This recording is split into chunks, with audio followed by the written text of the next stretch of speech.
சின்ன மருமகள்ல அடுத்து என்ன நடக்க போகுதுன்னு வாங்க பார்க்கலாம். 4 வருடங்களுக்கு பிறகு அப்படின்னு சொல்லிட்டு தமிழ் டாக்டர் ஆகிற மாதிரி காட்டினா நல்லா இருக்கும்னு நினைக்கிறவங்க நம்ம வீடியோவை லைக் பண்ணிக்கோங்க. இங்கே தமிழை பார்த்தா பயங்கரமான யோசனையில் உட்காந்துருக்கவும் அப்பதான் மலர் வந்துட்டு,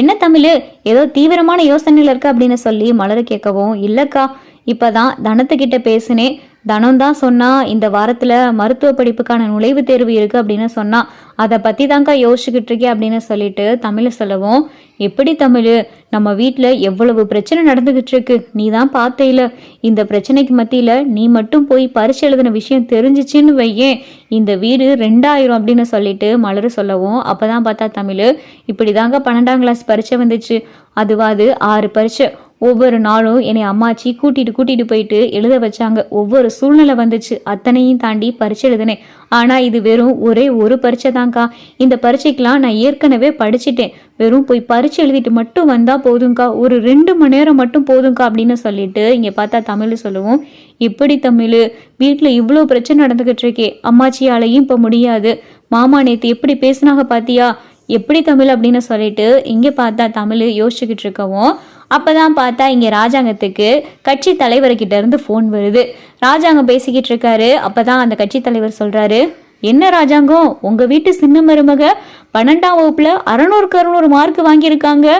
செய்தியெல்லாம் பார்த்தேன், அதில் அவங்களுடைய லட்சியம் டாக்டர்னு சொல்லியிருக்காங்க, இந்த வாரத்தில் கூட என்ட்ரன்ஸ் எக்ஸாம் நடக்க போகுது, கண்டிப்பாக நீங்கள் கூட்டிகிட்டு போய் என்ட்ரன்ஸ் எக்ஸாம் எழுத வைக்கணும், என்ன ராஜாங்கம் அப்படின்னு சொல்லிட்டு இங்கே கட்சி தலைவர் சொல்லவும் என்ன பதில் சொல்கிறேன்னே தெரியாமல் ராஜாங்கம் பார்த்தா ரொம்ப அமைதியாக இருக்காரு.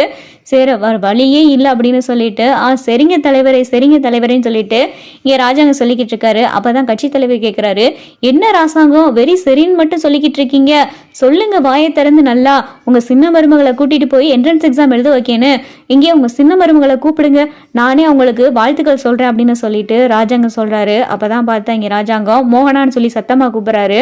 மோகனா வரவும் போய் தமிழை கூட்டிட்டு அப்படின்னு சொல்லிட்டு ராஜாங்கம் சொல்கிறாரு. இங்கே வேகமாக பார்த்தா மோகனா வந்துட்டு, தமிழ் இங்கே வா மாமா கூப்பிட்றாரு அப்படின்னு சொல்லி மோகனா சொல்லவும், தமிழும் பார்த்தா பதறி அடிச்சுட்டு வேகமாக ஓடவும், என்னங்க மாமா அப்படின்னு சொல்லிட்டு தமிழை கேட்கவும், கட்சி தலைவர் பேசுகிறாரு, பேச அப்படின்னு சொல்லிட்டு இங்கே ராஜாங்கம் ஃபோனை கொடுக்குறாரு. அப்போ தான் பார்த்தா சொல்லுங்க ஐயா அப்படின்னு சொல்லிட்டு தமிழ் பேசவும், மா வாழ்த்துக்கள்மா, 600 மார்க் வாங்கியிருக்க,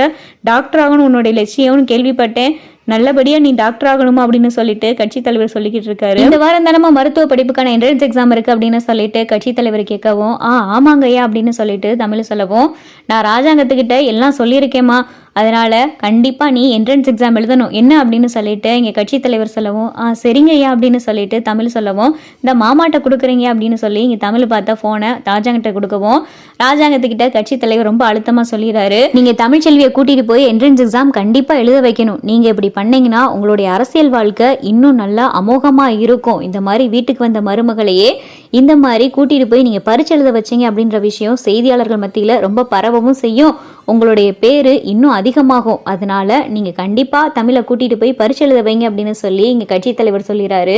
இதை கேட்டுட்டு ராஜாங்கம் அமைதியாவே இருக்காரு. சரிங்க தலைவரேன்னு சொல்லிட்டு இங்க ராஜாங்கம் பார்த்தா போனை வச்சிடறாரு. அப்பதான் பார்த்தா ராஜாங்கம் சொல்லிக்கிட்டு இருக்காரு மோகனா கிட்ட, இந்த வீட்டுல என்ன நடக்குதுன்னு எனக்கு தெரியாம இருக்கு, இந்த வாரத்துல ஏதோ மருத்துவ படிப்புக்கான நுழைவுத் தேர்வு நடக்க போதாமே, அதுக்கு உங்க சின்ன மருமகளை கூட்டிட்டு போய் பரிட்சை எழுத வைங்க அப்படின்னு சொல்லி கட்சி தலைவர் எனக்கு உத்தரவு போட்டிருக்காரு, நான் வேற வழியே இல்லை, இதை நான் பண்ணிதே ஆகணும் அப்படின்னு சொல்லிட்டு ராஜாங்கம் சொல்லவும், இதை கேட்டதும் பார்த்தா இந்த சாவித்திரி, ஈஸ்வரி, தாமரை, சித்ரா எல்லாத்துக்கும் பார்த்தா பயங்கரமா அதிர்ச்சி ஆயிடுது. வேகமா பார்த்தா சாவித்திரி வந்துட்டு, என்னன்னு இப்படி சொல்லிக்கிட்டு இருக்க அப்படின்னு சொல்லி சாவித்திரி கேட்கவும், இங்க பாரு சாவித்திரி, இது என்னுடைய முடிவு கிடையாது, என்னுடைய கட்சி தலைவருடைய முடிவு, அவர் சொன்னா நான் செஞ்சுதான் ஆகணும், அப்படி நான் செய்யாம விட்டேன்னு வையி என்னுடைய அரசியல் வாழ்க்கை அம்போன்னு போயிடும் அப்படின்னு சொல்லி ராஜாங்கம் கோவத்தோட உள்ள போயிடாரு. அப்பதான் பார்த்தா சாவித்திரி ஈஸ்வரி சொல்லிக்கிட்டு இருக்கு, என்ன மதினி, நேத்து தான் எங்க அண்ணன் வாயால சொல்ல வச்சோம் இவளை டாக்டருக்குலாம் படிக்க வைக்க மாட்டேன்னு, இப்ப நான் திடீர்னு கட்சி தலைவர் போனை போட்டு இவளை போய் நுழைவுத் தேர்வு எழுத சொல்லிக்கிட்டு இருக்காரு, என்னதான் நடக்குதோ அப்படின்னு சொல்லிட்டு சாவித்திரி புலம்பவும், விடுங்க மதினி, இவ போய் பரிட்சை எழுதினாதானே மாமா கூட்டிட்டு போவாருதான், ஆனா இவ பரிட்சை எழுதுற சூழ்நிலை இருந்தாதானே போய் பரிட்சை எழுதுவா, நம்ம ஏதாவது பண்ணுவோம் அப்படின்னு சொல்லிட்டு இங்கே பார்த்தா சாவித்திரி ஈஸ்வரியும் தமிழை எப்படி பரிட்சை எழுத விடாம தடுக்கணும் அப்படின்னு சொல்லிட்டு திட்டம் போட்டுக்கிட்டு இருக்கு.